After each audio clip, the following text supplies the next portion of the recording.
नमस्कार, आप सभी का हार्दिक स्वागत है। आज 22 अगस्त 2026 है और शनिवार है। शनिवार के दिन शनिदेव की व हनुमान जी की पूजा की जाती है। तो आइए इनका जयकारा लगाकर प्रारंभ करते हैं सावन मास महात्म्य अध्याय 24 श्री कृष्ण जन्माष्टमी व्रत के महात्म्य में राजा मितजीत का आख्यान। बोले ओम सम शनिश्चराय नमः। जय बजरंगबली। ईश्वर बोले, हे ब्रह्मपुत्र, पूर्व कल्प में दैत्यों के भार से अत्यंत पीड़ित हुई पृथ्वी बहुत व्याकुल तथा दीन होकर ब्रह्मा जी की शरण में गई।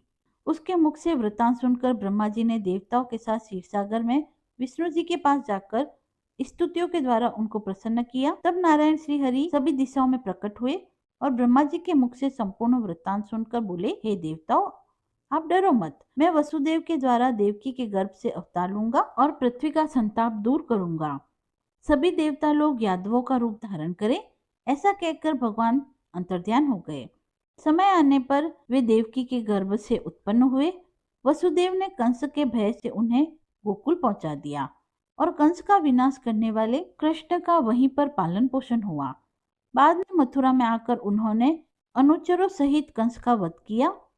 तब सभी पूर्ववासियों ने आदर पूर्वक यह प्रार्थना की, हे कृष्ण, हे महायोगिन, हे देव, हे शरणागत वत्सल, हम शरणागतों की रक्षा कीजिए। हे देव, हम आपसे कुछ निवेदन करते हैं, इसे आप कृपा करके हम लोगों को बताइए। आपके जन्मदिन के कृत्य को कहीं कोई भी नहीं जानता। वह सब आपसे जान करके हम सभी लोग उस जन्मदिन पर वर्धापन नामक उत्सव मनाएंगे। अपने प्रति उनकी भक्ति, श्रद्धा और सौहार्द को देखकर श्री कृष्ण ने अपने जन्मदिन के संपूर्ण वृतांत को उनको कह दिया। उसे सुनकर उन पूर्ववासियों ने भी विधान पूर्वक उस व्रत को किया। तब भगवान ने प्रत्येक व्रतकर्ता को अनेक वरदान दिए। इस प्रसंग में एक प्राचीन इतिहास कहा जाता है, उसे सुनो। अंग देश में उत्पन्न एक मितजीत नामक राजा था। उसका पुत्र महासेन सत्यवादी था और सन्मार्ग पर स्थित रहने वाला था। सब कुछ जानने वाला वह अपनी प्रजा को आनंदित करता हुआ उनका विधिवत पालन करता था। इस प्रकार रहते हुए उस राजा का अकस्मात देवयोग से पाखंडियों के साथ बहुत काल पर्यंत साहचर्य हो गया और उनके संसर्ग से वह राजा अधर्म परायण हो गया। वह राजा वेद, शास्त्र और पुराणों की बहुत निंदा करने लगा और वर्णाश्रम के धर्म के प्रति अत्यधिक द्वेष से युक्त हो गया। हे मुनिश्रेष्ठ, इस प्रकार बहुत दिन बीतने पर काल की प्रेरणा से वह मृत्यु को प्राप्त हुआ और यमदूतों के अधीन हो गया। यमदूतों के द्वारा पासों में बांधकर पीटते हुए यमराज के पास ले जाया गया, जहां उसे बहुत पीड़ा हुई। दुष्टों की संगति के कारण उसे नरक में गिरा दिया गया और वहां बहुत समय तक उसे यातनाएं प्राप्त हुई। यातनाओं को भोगकर अपने पाप के शेष भाग से वह पिशाच योनि को प्राप्त हुआ। भूख तथा प्यास से व्याकुल वह भ्रमण करता हुआ मारवाड़ देश में आकर किसी वैश्य के देह में प्रवेश करके स्थित हो गया। वह उसी के साथ पुण्यदायी मथुरापुरी चला गया।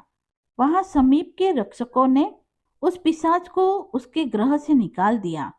तब वह पिशाच वन में तथा ऋषियों के आश्रम में भ्रमण करने लगा। किसी समय देवयोग से श्री कृष्ण जन्माष्टमी के दिन व्रत करने वाले मुनियों तथा द्विजों के द्वारा महापूजा तथा नाम संकीर्तन आदि के साथ रात्रि जागरण किया जा रहा था। वहां पहुंचकर उसने विधिवत सब कुछ देखा और श्री हरि की कथा का श्रवण किया। इससे वह उसी क्षण पाप रहित, पवित्र और निर्मल मन वाला हो गया। वह यमदूतों से मुक्त हो गया और प्रेत देह छोड़कर विमान में आरूढ़ होकर दिव्य भोगों से युक्त विष्णु लोक पहुंचा। इस प्रकार इस व्रत के प्रभाव से वह पिशाच योनि को प्राप्त राजा विष्णु सामीप्य को प्राप्त हुआ। तत्वदर्शी मुनियों ने पुराणों में इस शाश्वत तथा सार्वलौकिक व्रत का पूर्ण रूप से वर्णन किया है। सभी कामनाओं को पूर्ण करने वाले इस व्रत को करके मनुष्य सभी वांछित फल प्राप्त करता है। इस प्रकार जो कृष्ण जन्माष्टमी के दिन इस शुभ व्रत को करता है, वह इस लोक में अनेक प्रकार के सुखों को भोगकर शुभ कामनाओं को प्राप्त करता है। हे ब्रह्मपुत्र, वहां वैकुंठ में 1,00,000 वर्ष तक देव विमान में आसन होकर नानाविध सुखों का उपभोग करके अवशिष्ट पुण्य के कारण इस श्लोक में आकर सभी ऐश्वर्यों से समृद्ध तथा सभी अशुभों से रहित होकर महाराजाओं के कुल में उत्पन्न होता है।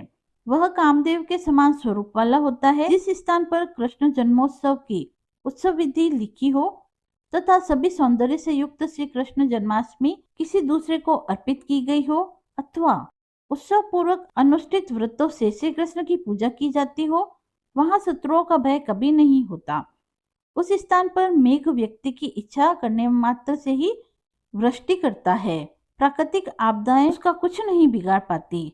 जिस घर में कोई देव की पुत्र श्री कृष्ण के चरित्र की पूजा करता है, वह घर सब प्रकार से समृद्ध रहता है और वहां भूत प्रेत आदि बाधाओं का भय नहीं होता। जो मनुष्य किसी के साथ में भी शांत होकर इस व्रतोत्सव का दर्शन कर लेता है, वह भी पापों से मुक्त होकर श्री हरि के धाम को जाता है। इति श्री स्कंद महापुराणे ईश्वर सनत कुमार संवाद में 24वां अध्याय पूर्ण हुआ। यदि आपको यह पसंद आया हो तो आप कमेंट बॉक्स में हर हर महादेव लिखकर अपनी भक्ति को व्यक्त करें। मिलते हैं अगले वीडियो में, तब तक के लिए धन्यवाद।